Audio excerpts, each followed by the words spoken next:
mo kí dédé wẹ́ o, ẹ kú ọjọ́ mẹ́ta o, òrìṣà ìjọba gbẹ́ ni o, adarí dédé ni o, láṣẹ Èdùmàrè.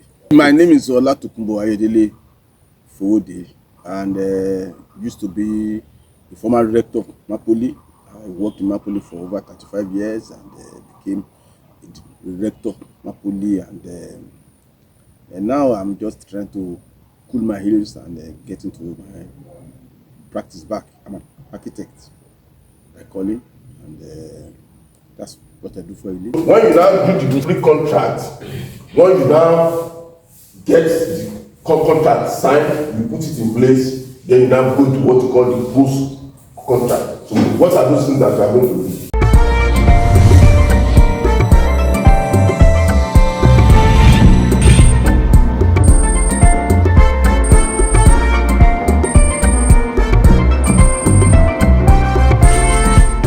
On Monday, February 2nd, 1959, in a town called Kumba, situated in the southwestern part of Cameroon, a child of destiny was born to a Nigerian craftsman who specialized in goldsmithing and jewelry making, having gone to sojourn in that part of the country that was still in Nigeria before the referendum that ceded it to Cameroon. Today, that child of destiny, born and named Arc.Tokunbo, the son of Fowode, has grown and increased in favor before God and man. Opium Television presents to you architect Arc.Tokunbo Fowode, FNIA MNI, on the occasion of his 65th birthday in the land of the living, and the double joy of this man of destiny who retires from the prestigious Moshood Abiola Polytechnic, Abeokuta, Ogun State, Nigeria, after some 40 solid years of meritorious service to humanity and God.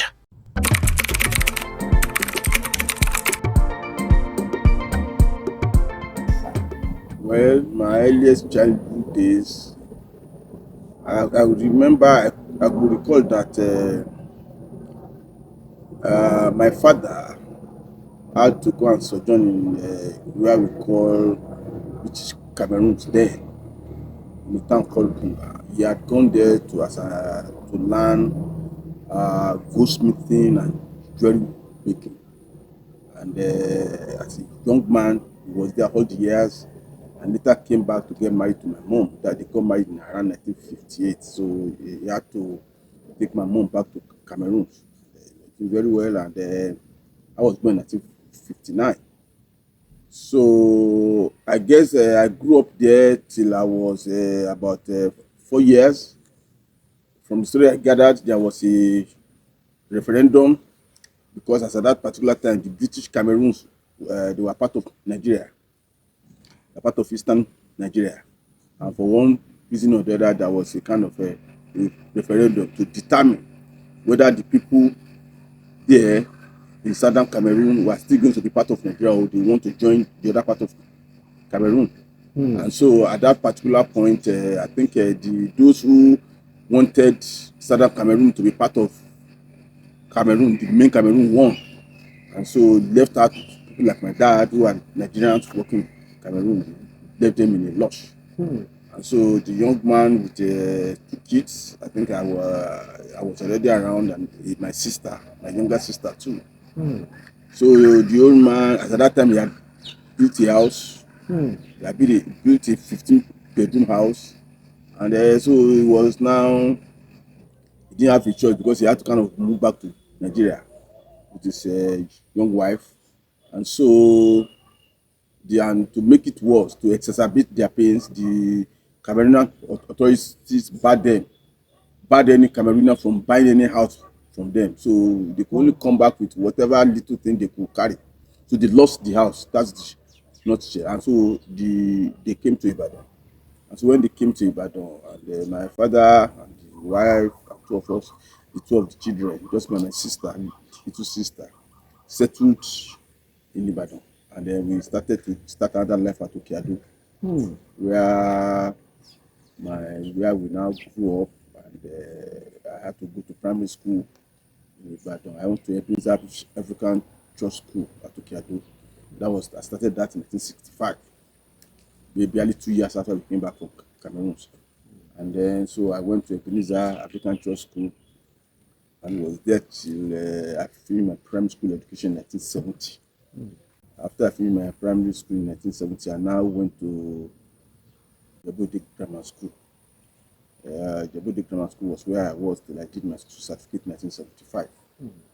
And then from Jebode Grammar School, I went to Federal Government College Warri, because in our time it was either you went through a concessional entrance examination to go and start what you call prelim in the university, which was 100 level, or you go ahead and do 2 years advanced level, which will now qualify to have a direct entry into the university, and that would place you at 200 level.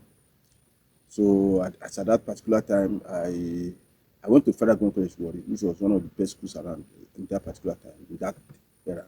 A very good school. It was a school that really laid a lot of foundation for me. I gained a lot from that school because you are just competing with the best in everything. And so that's why now, when I finished my A level there, I was lucky I passed, and I had to now come to University of Lagos for my architectural program. Even though I had a scholarship from Nigerian Post Authority to go to University of Liverpool to go and do an 8-year program for marine engineering. I didn't know, I just felt that, I don't know, something just told me that I didn't need all of that, that I could just settle, maybe because I had a lot of my friends going to university here. I didn't really think it was, I didn't really buy the idea. I didn't really, or even though I applied for marine engineering, I thought it was going to be a second option. I put it as a second option if I didn't pass my A levels. But since I passed very well and I had a place in architecture here, I thought I didn't really need all of that. So that's all. Arc.Tokunbo Fowode, who hails from Ishonye area of Ijebu land in Ogun State, Nigeria, has today made a name and great reputation for himself in the global world of architecture. But not many people are actually aware that this man of destiny did not actually choose architecture as a career. Rather, architecture chose him.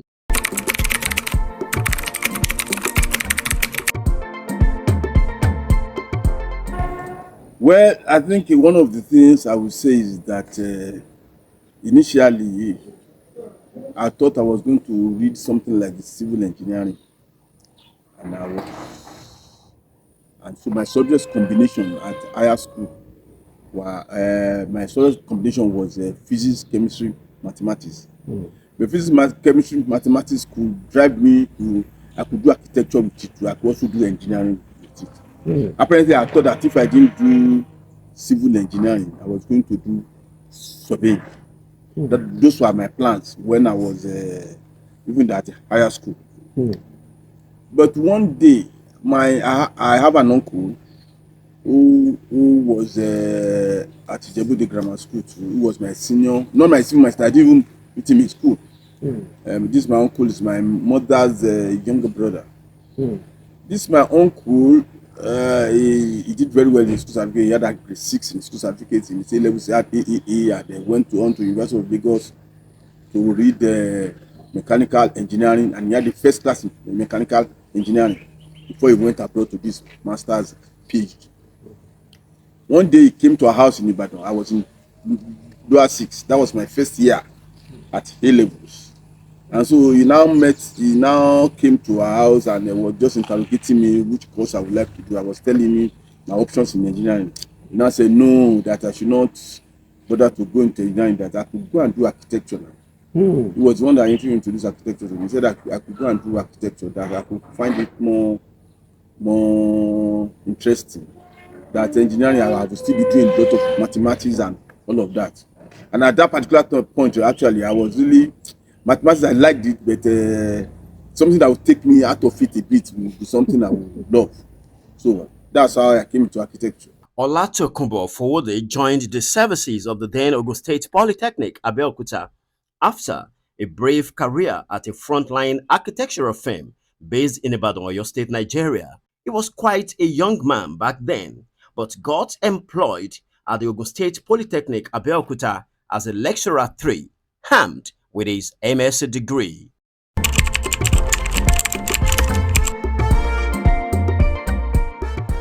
One of my friends, Kayode, did his NYSC at MAPOLY, his architecture department at MAPOLY. He was my roommate at the University of Lagos. We are roommates now, final year. But he came to serve here. His father was a director of finance housing corporation. And as a matter of fact, through him, Kayode and myself had worked with an housing corporation when we had this kind of vacation job normally have. When we were in our second year, we came to work in housing corporation. So Kayode was at the age, was finishing his service at MAPOLY, and they just employed him as a lecturer directly. Once he finished service, they just employed me. So I came from Ibadan to come and say hello to him. I said, you have gotten job here. At that time, we were having old salaries in our office in Ibadan. Having old salaries, 3 month salaries, 2 month salaries, we were having old. So it's kind of said, you can come and join us here now. I say, lecture. Say, what's the big deal now? Lecture students, join me. That time we had one Filipino as head of department. He said, you could join so that everybody. He said, here you can do whatever you want to do. Lecturing, maybe they give you 6 hours a week or 8 hours. Then you are free. I said, that one could be fine. So I said, okay, I will join you, Jare. So I just went to Ibadan and resigned and came to him. I was young, I was not attached, I didn't have any wife, I didn't have anything. So I just joined him, I just doing a thing in town, enjoying ourselves. So that's how I came to architecture. Within the first 6 years of his employment at the Polytechnic, architect Arc.Tokunbo Fowode, by dint of hard work, commitment to duty and discipline, coupled with a divine aura of favor upon his life, rose to become the head of department architecture in 1989, even when he was barely 30 years old. He was the head of that department between 1989 and 1994. Between 1994 and 1998, he became the director, School of Engineering and Environmental Studies. That was quite a large school back then because the School of Environmental Studies was later crafted out of that school. Between 1998 and the year 2003, he was director of MAP Consults, a specialized business and consultancy unit in the Polytechnic. Arc.Tokunbo Fowode became a member of the Governing Council of Moshood Abiola Polytechnic some 17 years into his service in the Polytechnic. He held that position between year 2000 and 2003. Interestingly, he became a chief lecturer in 2002 at age 43. He rose to the position of deputy rector in May 2003 and held that office till 2006. In May 2006, Arc.Tokunbo Fowode became the 5th substantive rector of the Polytechnic at age 47, having learned the ropes, paid his dues, and mastered the administrative and academic essence of the system.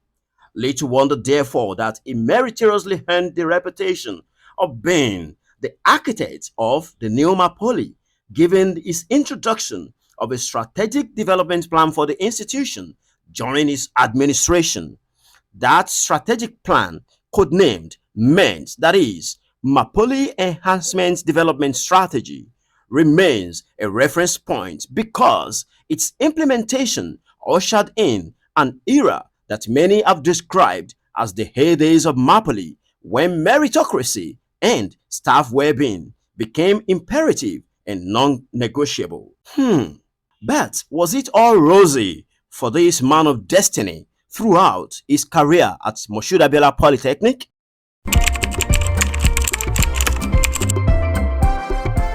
I think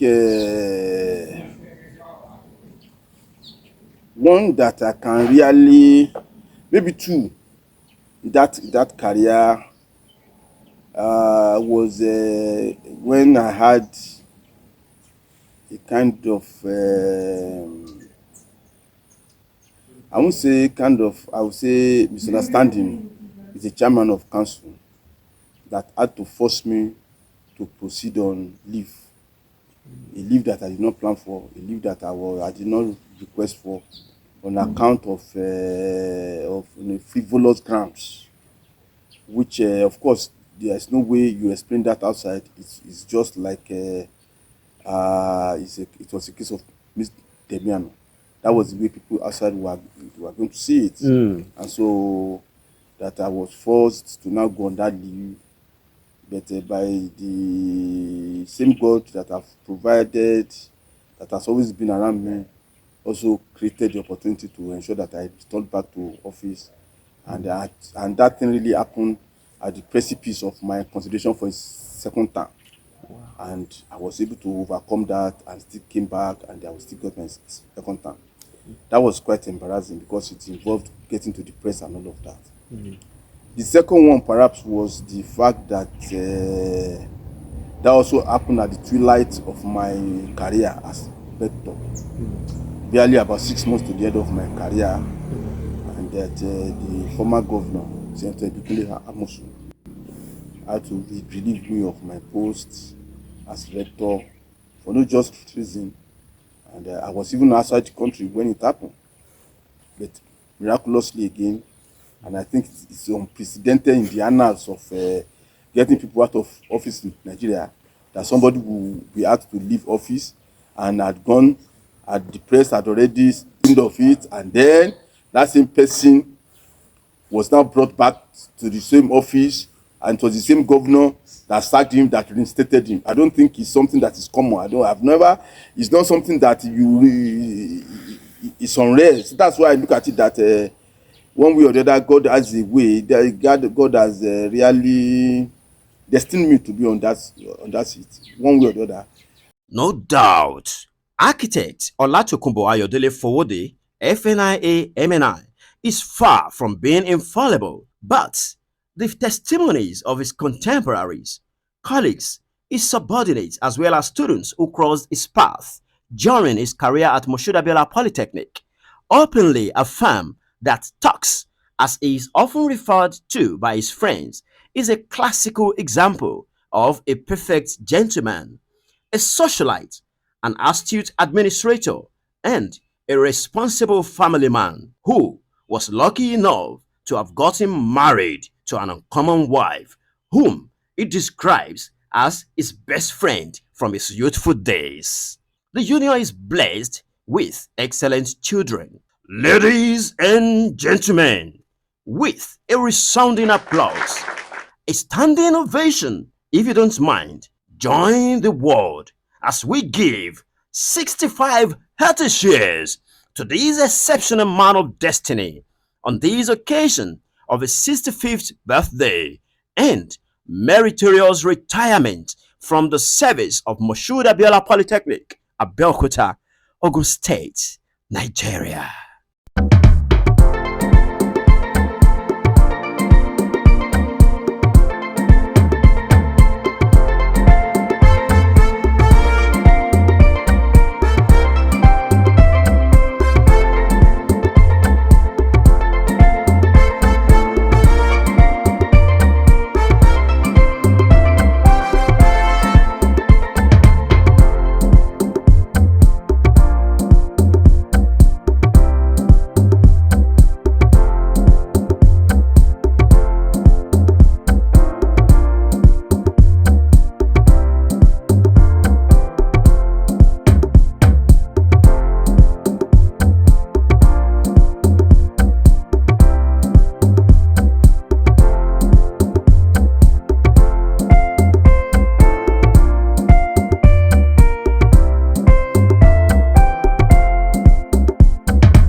ti rí mi